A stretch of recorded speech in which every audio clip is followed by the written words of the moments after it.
Welcome to the Deep End, Freight Masters. You are in the Shark Tank. All right. This isn't just a business, it's survival. Okay.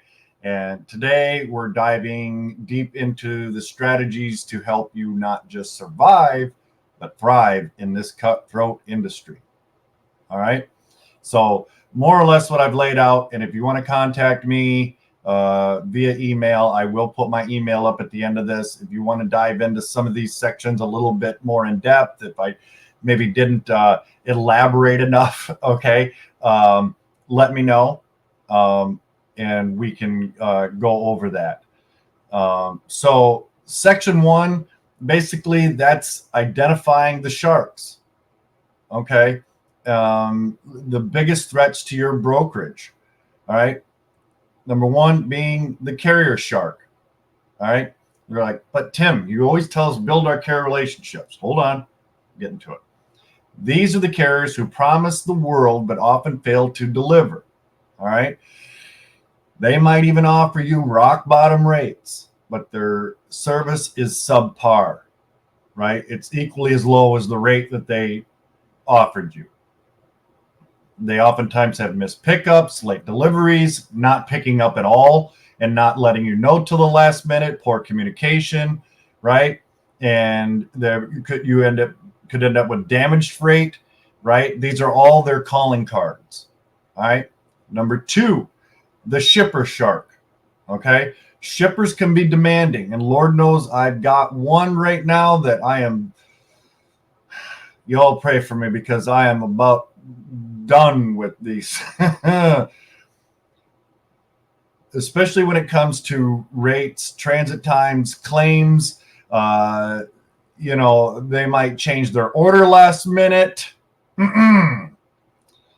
causing headaches for brokers. All right. Payment delays is another sharp tooth in their arsenal, right? It's always like pulling teeth. Hey, well, you need this load done, but your account's not up to date, And every single time it's, well, where did you send the invoices? We never got, and they act like, all of a sudden everything becomes a dumpster fire, right? They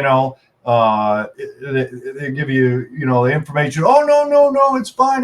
Yeah. And then the driver gets there and they're like, yeah, Tim, no. And I'm like, yeah, see? But eventually you kind of learn to pick up on some of the things, that, you start running enough loads for them, you start finding it out. But it truly is a headache. It's, like I said, whether it's with payment delays, changing, their orders at the last minute. Quick story. I don't know if I ever told you guys this one, not to get on a sidetrack, but I did a load for this particular customer. It was first straight truck. And for a carrier that I used, consistently. We had run other loads from Cali to Arizona, Cali to Cali. They were kind of that's pretty much what they did. They just ran those. But anyway, I got this load and I thought, hey, what better carrier to use, right? So I called Nick and I said, hey, I've got this load. Here's what it is. Are you interested? Do you have an available truck? Absolutely. Didn't pick up till the following day. We had plenty of time. And so we worked it out. Customer agreed to the rate, and driver called me, right? Brian called me and said, hey, I'm about, 15 minutes away from pickup. Just figured I'd, give you a heads up and let you know that I'm almost there. All right, cool. Well, they couldn't pick up until after hours. That was another reason why the driver called me. To let me know, because I never put tracking on these guys. They've never let me down, which can be kind of a no-no at times. But anywho, literally while I'm on the phone with Brian, the customer calls me and says, hey, I need that carrier to add additional insurance to their policy. And I forget exactly how much it was, but it was pretty substantial. And I said, what? I said, what are you talking about? And I said, was I supposed to do that? Well, no, I just, we just need him to do it. No, it's after hours. You know what I mean? Like it's a late afternoon, early night pickup. No, I said, I'll stop Brian right now. Tell him I'm sorry. Pay him, Tanu, and send him home, you know. And he said, no, don't do that. Hold on. I'll figure this out. All right. I said, Brian, I said, just stop where you're at for the minute. I said, I don't want you to drive any further. This is what I got going on. He's like, oh, he kind of sighed, and I said, I'm going to try to work it out. I said, I'll figure out what's going on here. I'll call you right back. So about 10 minutes later, called Brian back after I'd heard back from the customer. All right, we're good to go. But they're going to need you to park at the street. This was picking up at another facility that we normally don't ship out of. Apparently, the property manager had these requirements. The customer knew about it, forgot to tell me about it, yada, yada, yada. I said, are you okay with that? He said, yeah, I guess so. And I said, the other thing is you can't get out of your truck. They're going to seal it, load it, and everything. Ended up like 5 hours, 6 hours, something like that to load the truck, So now we're talking detention time and everything, and he's got to deliver this in Phoenix. And so he still made it there on time and everything, got to the receiver in Phoenix. That receiver was hot. Number one, they didn't load everything, which Brian couldn't verify because he wasn't allowed out of the truck. He wasn't even allowed on the property. He had to park out at the street. They sealed the door before he could even look at anything. They didn't use any straps. They didn't use any bars, nothing. And apparently there was some stuff a little bit damaged. And so this lady was hot with Brian, right? And he's trying to explain to her, wouldn't listen. So he calls me and says, Tim, what am I going to do here? And I said, well, what, just give me a minute. Let me call. So I called, and sure enough, this lady was fit to be tied. I mean, it was nothing. And I sort of yelled back in the phone. I said, ma'am, and she kind of shut up for a minute. And I said, look, I explained the situation last minute. They wanted us to have additional insurance. That wasn't going to happen. They said they took care of it, but he had to load at the street. Well, they brought everything down. He wasn't even allowed out of the truck. It's not his fault. They didn't load enough. It's not his fault that they, didn't strap anything in and they kind of threw everything in there all willy-nilly. I said, so you've got two options here. I can either take it back, charge you, I said, or you can sign his paperwork and give it to him. I said, get him offloaded. Well, I'm not signing the paperwork and it's not going back. I said, well, you can't have it both ways. I said, here's what's going to happen. I said, I'm going to call my driver back. I'm going to have him pull about 100 feet ahead of your dock, put it in reverse, put the boots to that gas pedal and hit the brakes right before he gets to your building. I said, it's coming off that truck one way or another. Well, about 5 minutes later, she come waving that paperwork out at Brian, and he called me back and said, what did you tell her? So I told him, and we had a good laugh over it. But anyway, I digress. I apologize for my little story. But yeah, watch out for those shippers. Okay, they're not all created equal. Just like no carrier is created equal, no broker is created equal. Right? If you're a carrier watching this or a shipper, the financial shark is the next one. All right, hidden fees, fluctuating fuel surcharges, and unexpected expenses can be like underwater mines. All right. Cash flow management is crucial to avoid being bit by this shark. If you are having problems with your financial, your cash flow management, again, I recommend Operfi. They're in the description down below. If you would, there's a link, fill it out. Somebody will contact you, yada, yada. Really great people over there. The regulatory shark, all right? Complicated regulations, fines, penalties can feel like a never-ending battle.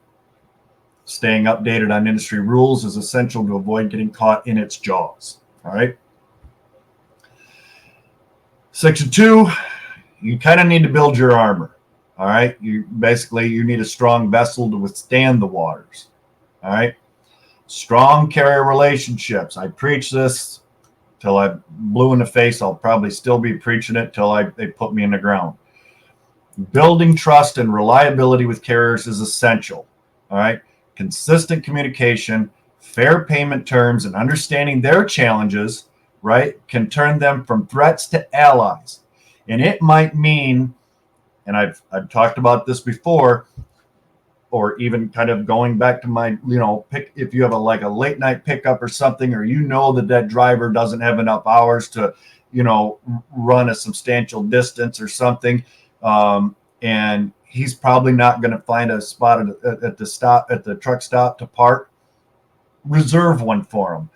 It takes a couple of minutes, like 3 minutes maybe, to do that, right?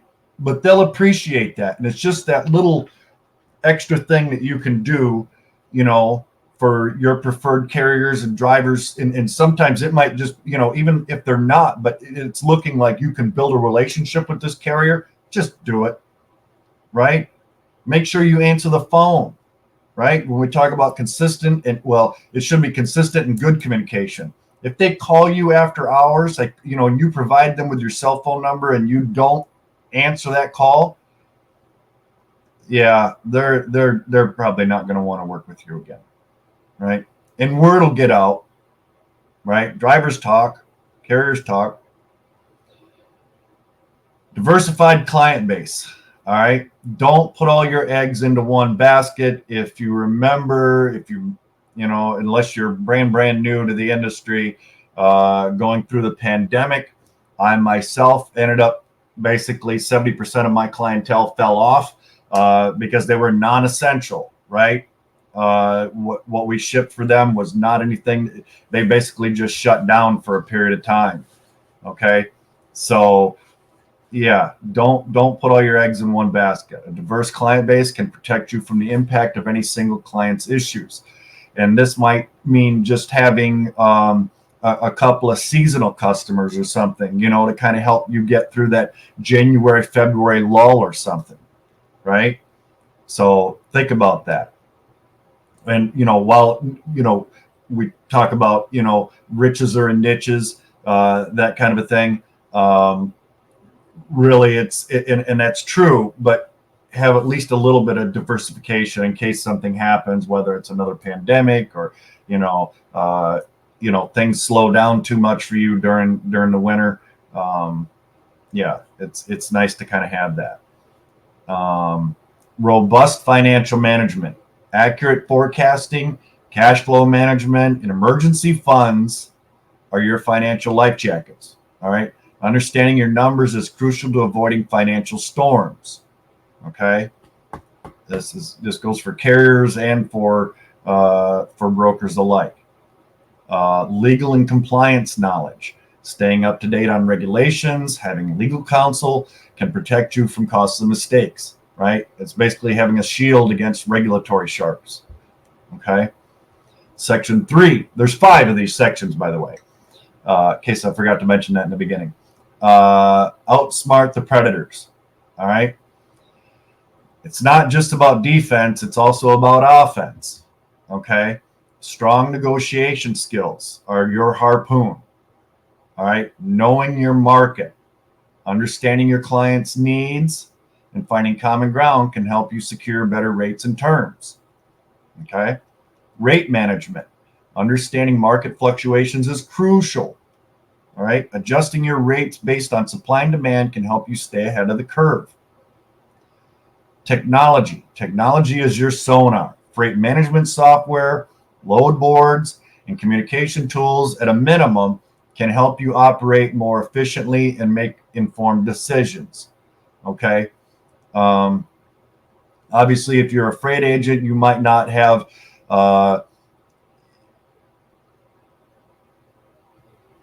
the say-so in regards to what freight management software and things are being used, or you might not even have the ability, because some of it can be quite expensive, right? Let's be honest.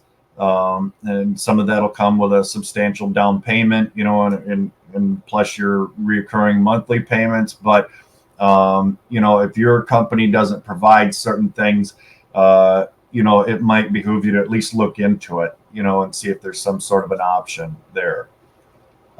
Risk management. Insurance and contingency plans are your lifeboat. Okay. Protecting your business from unforeseen events is essential for long-term survival. Okay. Section 4, basically, it's the feeding frenzy, finding your prey. All right. Effective sales and marketing. Building a strong sales pipeline is crucial, right? I talked to so many of you, about sales. It's just, that's like one of the big things, right? Effective marketing strategies. And this is something for you agents, you're an independent agent, don't be afraid to have your own website, right? And your own Facebook page, for your business. Okay. From cold calling to digital advertising can help to attract new clients, right? Utilize social media and things, make sure you have a Google listing. I've gotten calls from shippers, in my area that, said, hey, I need a broker. I need somebody that can help me out with this shipment. And I've got more shipments. It might be a one-off. It might turn into a great thing, and you build a big, wonderful relationship with them. Okay. So, and I realize that like the cold calling part of that can be a bit daunting. It's not the favorite thing for everybody. Me, I actually kind of enjoy it. Some people are turned off by it. They don't like their, the fear of rejection and all of that, but I don't bring my feelings to work. So, anyway, moving on. Niche or niche specialization. All right. Focus on a specific niche can give you a competitive edge, right? Whether it's a particular type of freight, industry, or region, specialization can help you attract clients with specific needs, right? And the more you understand those specific needs in that niche, the better off you'll be, especially when you're making new sales calls, right? Maybe that this type of freight always requires or predominantly requires, 8-foot drops on their loads, right? Or this particular load runs at 26 degrees, customer service. Exceptional customer service is your best bait.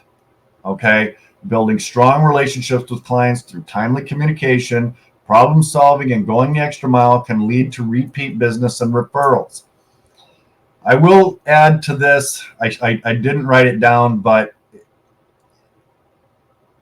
communication with your clients, as well as your carriers, is that if something happens, let them know right away, right? And with the problem solving, you should have a way to solve this 9 times out of 10. Okay. Let your customer know, hey, there was a problem, but I took care of it. Okay. Don't wait several hours, 3 hours to let them know, make them aware of it. They're going to probably find out anyway. So yeah, don't do that. Don't hide. Section 5. And finally, some additional survival tips. Network relentlessly, right? We've talked about that in previous videos. Build your relationships with other brokers, carriers, shippers, and this might mean attending industry events, online forums, LinkedIn. A lot of them have networking events online, so you don't always necessarily have to, if you're in New York, you don't necessarily have to travel to Vegas or somewhere, or Dallas or wherever.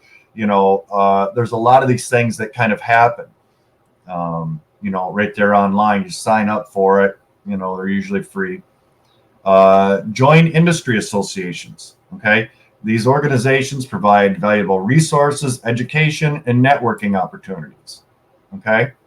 Continuously educate yourself. The freight industry is constantly evolving. That's literally, I've said those words I don't know how many times, right? It's always evolving. as it should. We're such a large industry. Stay updated on market trends, regulations, new technology. Like right now, a lot of AI is hitting our industry, so that's something to look into. And by all means, prioritize your work-life balance. Okay. Some of you I've talked to, you get that burnout, right? You've been pushing, burn the candle at both ends. Burnout is a real threat. Okay. Make time for rest and relaxation. I'm going to be going away for a week, first week in September, to maintain, but that rest and relaxation to maintain your mental and physical health, right? And sometimes to kind of help get you through the day, don't be afraid to get up and just step away for 5 or 10 minutes. Go grab a cup of coffee or a bottle of water, whatever it is. Maybe step outside for a couple of minutes, get some sunshine, right? That kind of can help you get through the day, so that that burnout doesn't keep building up throughout the day, and then day after day after day, right? So basically, in conclusion, surviving the freight brokerage industry is tough, right? But it's also incredibly rewarding. Okay. So remember, knowledge is power. If you remember the old G.I. Joe cartoons, knowing is half the battle. It's true. Stay informed, adapt, and never stop learning. Okay. Tim's got faith in you. You got this. Okay. So that being said, I hope you guys liked today's video. I hope that you found it helpful. Again, if you have any questions, if you want to reach out to me, anything like that, there's my email. You can email me or leave a comment down below. I always do try to get to everybody's comments and things and respond to emails as quickly as possible. So yeah, expect a pretty prompt response from me if you reach out. A lot of you have, and I love the questions. Anywho, it's Thursday. It's almost the weekend, right? I hope you guys are having a great day. I hope you're networking, building those relationships, avoiding those pitfalls, right? Hopefully you're not getting double brokered, whether you're a carrier or a broker. But yeah, strengthen those relationships, and as always, be kind to one another. Bye-bye now.